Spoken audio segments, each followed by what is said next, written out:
You are listening to RudolfSteinerAudio.com. If you are listening to the podcast of this, it is located at RudolfSteiner.podbean.com. Please consider becoming a patron. This is discussion 2, given in Stuttgart, August 22nd, 1919, by Rudolf Steiner, in a set of discussions, I guess, called Discussions with Teachers, at the foundation of the Waldorf School. A report was presented on the following questions.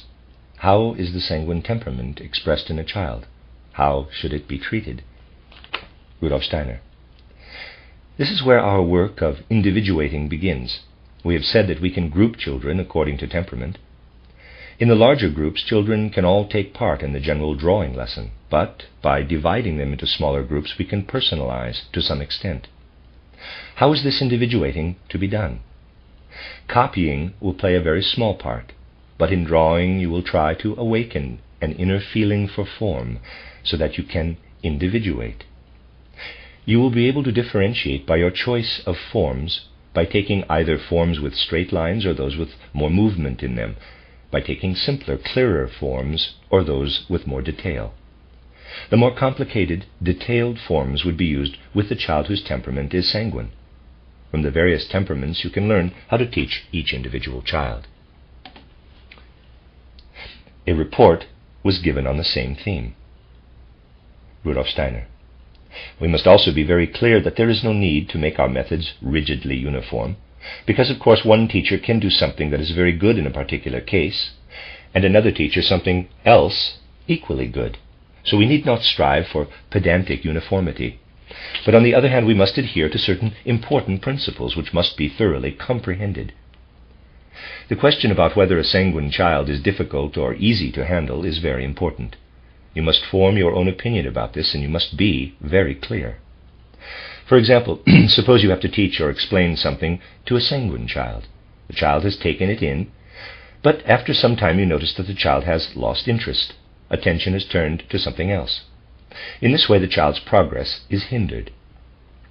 What would you do if you noticed, when you were talking about a horse, for example, that after a while the sanguine child was far away from the subject and was paying attention to something entirely different, so that everything you were saying passed unnoticed? What would you do with a child like this? In such a case, much depends on whether or not you can give individual treatment. In a large class, many of your guiding principles will be difficult to carry out. But you will have the sanguine children together in a group, and then you must work on them by showing them the melancholic pattern.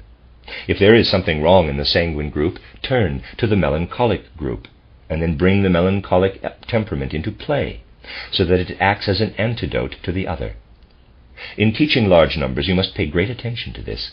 It's important that you should not only be serious and restful in yourself, but that you should also allow the serious restfulness of the melancholic children to act on the sanguine children, and vice versa. Let's suppose you are talking about a horse, and you notice that a child in the sanguine group has not been paying attention for a long time. Now try to verify this by asking the child a question that will make the lack of attention apparent. Then try to verify that one of the children in the melancholic group is still thinking about some piece of furniture you were talking about quite a while ago, even though you have been speaking about the horse during that time. Make this clear by saying to the sanguine child, quote, "You see, you forgot the horse a long time ago, but your friend over there is still thinking about that piece of furniture," unquote. A real situation of this kind works very strongly. In this way, children act correctively on each other. It is very effective when they come to see themselves through these means. The subconscious soul has a strong feeling that such lack of cooperation will prevent a continuation of social life.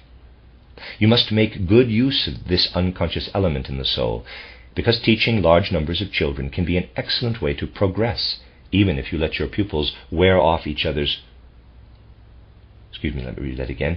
You must make good use of this unconscious element in the soul, because teaching large numbers of children can be an excellent way to progress if you let your pupils wear off each other's corners. To bring out the contrast, you must have a very light touch and humor, so that the children see you are never annoyed nor bear a grudge against them, that things are revealed simply through your method of handling them. The phlegmatic child was spoken of. Rudolf Steiner. What would you do if a phlegmatic child simply did not come out of herself or himself at all, and nearly drove you to despair?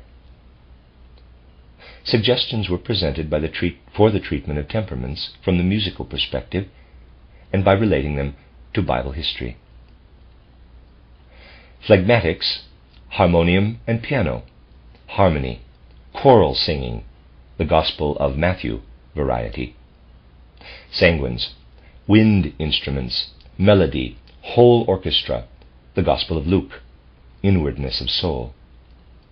Cholerics, percussion and drum, rhythm, solo instruments, the Gospel of St. Mark, force, strength. Melancholics, stringed instruments, counterpoint, solo singing, the Gospel of St. John, deepening of the spirit. Rudolf Steiner. Much of this is very correct, especially the choice of instruments and musical instruction. Equally good is the contrast of solo singing for the melancholic, the whole orchestra for the sanguine, and choral singing for the phlegmatic. All this is very good, and also the way you have related the temperaments to the four evangelists. But it wouldn't be as good to delegate the four arts according to temperaments. It is precisely because art is multifaceted that any single art can bring harmony to each temperament. Footnote, the teacher who presented the above suggestions had also allocated particular arts to the various temperaments. End footnote. Within each art, the principle is correct, but I would not distribute the arts themselves in this way. For example, you could in some circumstances help a phlegmatic child very much through something that appeals to the child in dancing or painting. Thus the child would not be deprived of whatever might be useful in any of the various arts. In any single art it is possible to allocate the various branches and expressions of the art according to temperament. Whereas it is certainly necessary to prepare everything in the best way for individual children, it would not be good here to give too much consideration to the temperaments. End section. An account was given about the phlegmatic temperament, and it was stated that the phlegmatic child sits with an open mouth. Rudolf Steiner. That is incorrect. The phlegmatic child will not sit with the mouth open, but with a closed mouth and drooping lips. Through this kind of hint we can sometimes hit the nail on the head. It was very good that you touched on this, but as a rule it is not true that a phlegmatic child will sit with an open mouth, but just the opposite. This leads us back to the question of what to do with the phlegmatic child who is nearly driving us to despair. The ideal remedy would be to ask the mother to wake the child every day at least an hour earlier than the child prefers, and during this time, which you really take from the child's sleep, keep the child busy with all kinds of things. This will not hurt the child, who usually sleeps much longer than necessary anyway. Provide things to do from the time of waking up until the usual waking hour. That would be an ideal cure. In this way you can overcome much of the child's phlegmatic qualities. It will not be possible very often to get parents to cooperate in this way, but much could be accomplished by carrying out such a plan. You can, however, do the following, which is only a substitute but can help greatly. When your group of phlegmatics sit there, not with open mouths, and you go past their desks, as you often do, you could do something like this. Dr. Steiner jangled a bunch of keys. This will jar them and wake them up. Their closed mouths would then open, and exactly at this moment, when you have surprised them, you must try to occupy them for 5 minutes. You must rouse them, shake them out of their lethargy by some external means. By working on the unconscious, you must combat this irregular connection between the etheric and physical bodies. You must continually find fresh ways to jolt the phlegmatics, thus changing their drooping lips to open mouths. And that means that you will be making them do just what they do not like doing. This is the answer when the phlegmatics drive you to despair. And if you keep trying patiently to shake up the phlegmatic group in this way again and again, you will accomplish much. End section. Question. Wouldn't it be possible to have the phlegmatic children come to school an hour earlier? Rudolf Steiner. Yes, if you could do that, and also see that the children are wakened with some kind of noise, that would naturally be very good. It would be good to include the phlegmatic children among those who come earliest to school. Footnote. This refers to the need for having school in shifts. End of footnote. The important thing with the phlegmatic children is to engage their attention as soon as you have changed their soul mood. End section. The subject of food in relation to the different temperaments was introduced. Rudolf Steiner. On the whole, the main time for digestion should not be during school hours, but smaller meals would be insignificant. On the contrary, if the children have had their breakfast, they can be more attentive than when they come to school on empty stomachs. If they eat too much, and this applies especially to phlegmatic children, you cannot teach them anything. Sanguine children should not be given too much meat, nor phlegmatic too many eggs. The melancholic children, on the other hand, can have a good mixed diet, but not too many roots or too much cabbage. For melancholic children, diet is very individual, and you have to watch that. With sanguine and phlegmatic children, it is possible to generalize. End section. The melancholic temperament was spoken of. Rudolf Steiner. That was very good. When you teach, you will also have to realize that melancholic children get left behind easily. They do not keep up easily with others. I ask you to remember this also. End section. The same theme was continued. Rudolf Steiner. It was excellent that you stressed the importance of the teacher's attitude toward the melancholic children.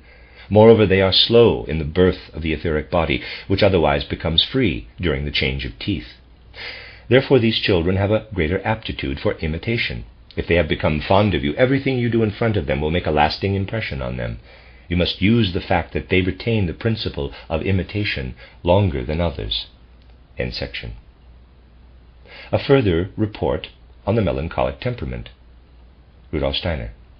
You will find it very difficult to treat the melancholic temperament if you fail to consider one thing that is almost always present. The melancholic lives in a strange condition of self-deception. Melancholics have the opinion that their experiences are peculiar to themselves. The moment you can bring home to them that others also have these or similar experiences, they will to some degree be cured, because they then perceive they are not the singularly interesting people they thought themselves to be. They are prepossessed by the illusion that they are very exceptional as they are. When you can impress a melancholic child by saying, quote, "Come on now, you're not so extraordinary after all. There are plenty of people like you who have had similar experiences," unquote, then this will act as a very strong corrective to the impulses that lead to melancholy. Because of this, it is good to make a point of presenting them with the biographies of great persons. They will be more interested in these individuals than in external nature. Such biographies should be used especially to help these children over their melancholy. End section. Two teachers spoke about the choleric temperament. Rudolf Steiner then drew the following figures on the board. And number one is a very skinny person with a head, and the second one is a little shorter, and the third is a little squatter, and the fourth is a little more squat with the shoulders much larger. So there's four of them. What do we see in these figures? They depict another characterization of the four temperaments. The melancholic children are, as a rule, tall and slender. The sanguine are the most normal. Those with more protruding shoulders are the phlegmatic children, and those with short, stout build, so that the head almost sinks down into the body, are choleric.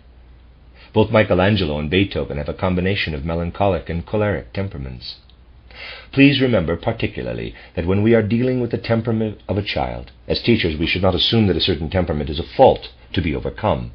We must recognize the temperament and ask ourselves the following question: how should we treat it so that the child may reach the desired goal in life, so that the very best may be drawn out of the temperament, and with the help of their own temperaments, children can reach their goals? Particularly in the case of the choleric temperament, we would help very little by trying to drive it out and replacing it with something else. Indeed, much arises from the life and passion of choleric people, especially when we look at history and find that many things would have happened differently had there been no cholerics. So we must make it our task to bring the child, regardless of the temperament, to the goal in life belonging to that child's nature. For the choleric, you should use as much as possible fictional situations, describing situations you have made up for the occasion and that you bring to the child's attention. If, for example, you have a child with a temper, describe such situations to the child and deal with them yourself, treating them in a choleric way. For example, I would tell a choleric child about a wild fellow whom I had met, whom I would then graphically describe to the child. I would get roused and excited about him, describing how I treated him and what I thought of him, so that the child sees temper in someone else. In a fictitious way, the child sees it in action. In this way, you will bring together the inner forces of such a child, whose general power of understanding is thus increased. End section. The teachers asked Rudolf Steiner to relate the scene between Napoleon and his secretary. Rudolf Steiner: for this you would first have to get permission from the Ministry of Housing. Through describing such a scene, the choleric element would have to be brought out. But a scene such as I just mentioned must be described by the teacher so that the choleric element is apparent. This will always arouse the forces of a choleric child, with whom you can then continue to work. It would be ideal to describe such a situation to the choleric group in order to arouse their forces, the effect of which would then last a few days. During that few days, the children would have no difficulty taking in what you want to teach them. Otherwise, they fume inwardly against things that they should be getting through their understanding. Now, I would like you to try something. You should have a record of what we have been saying about the treatment of temperaments, and so I should like to ask Miss B to write a comprehensive survey, approximately 6 pages, of the characteristics of the different temperaments and how to treat them, based on everything I have spoken about here.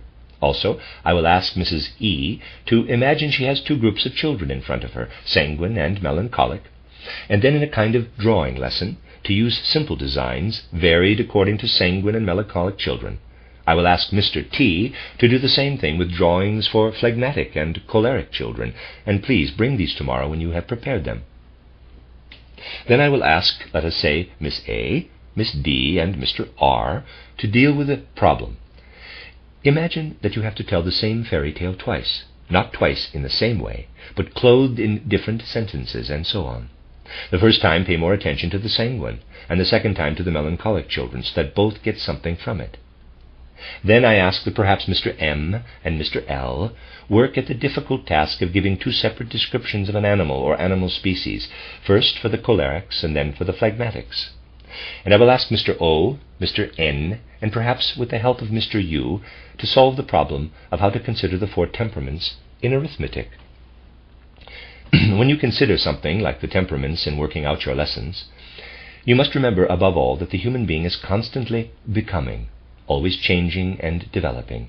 This is something that we as teachers must have always in our consciousness, that the human being is constantly becoming, that in the course of life human beings are subject to metamorphosis. And just as we should give serious consideration to the temperamental dispositions of individual children, so we must also reflect on the element of growth, this becoming, so that we come to see that all children are primarily sanguine, even if they are also phlegmatic or choleric in certain things. All adolescents, boys and girls, are really cholerics. And if this is not so at the time of life, it shows an unhealthy development. In mature life, a person is melancholic, and in old age, phlegmatic.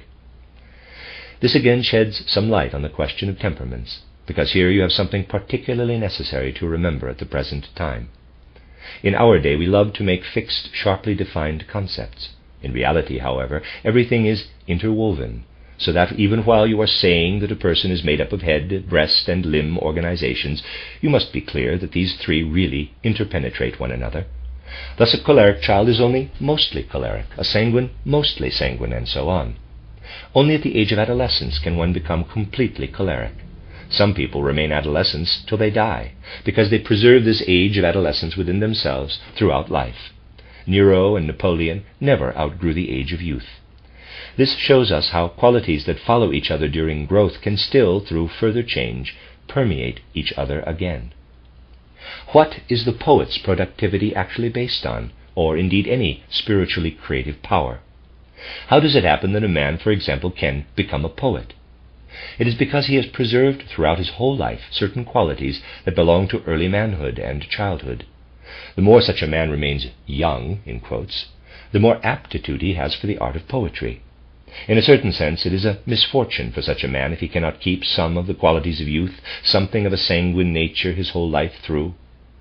It is very important that teachers can become sanguine out of their own resolve. And it is, moreover, tremendously important for teachers to remember this, so they may cherish this happy disposition of the child as something of particular value. All creative qualities in life, everything that fosters the spiritual and cultural side of the social organism, all of this depends on the youthful qualities in a human being. These things will be accomplished by those who have preserved the temperament of youth. All economic life, on the other hand, depends on the qualities of old age finding their way into people, even when they are young. This is because all economic judgment depends on experience, Experience is best gained when certain qualities of old age enter into people, and the old person is indeed a phlegmatic. Those business people prosper most whose other attributes and qualities have an added touch of the phlegmatic, which really already bears the stamp of old age. That is the secret of very many business people, that in addition to their other good qualities as business people, they also have something of old age about them, especially in the way they manage their businesses. In the business world, a person who only developed the sanguine temperament would only get as far as the projects of youth, which are never finished. A choleric who remains at the stage of youth might spoil what was done earlier in life through policies adopted later. The melancholic cannot be a business person anyway, because a harmonious development in business life is connected with the quality of old age. A harmonious temperament, along with some of the phlegmatic's unexcitability, is the best combination for business life. You see, if you are thinking of the future of humankind, you must really notice such things and consider them. A person of 30 who is a poet or painter is also something more than, quote, a person of 30, unquote, because that individual at the same time has the qualities of childhood and youth within, which have found their way into the person's being. When people are creative, you can see how another being lives in them, in which they have remained more or less childlike, in which the essence of childhood still dwells. Everything I have exemplified must become the subject of a new kind of psychology. The end of discussion 2.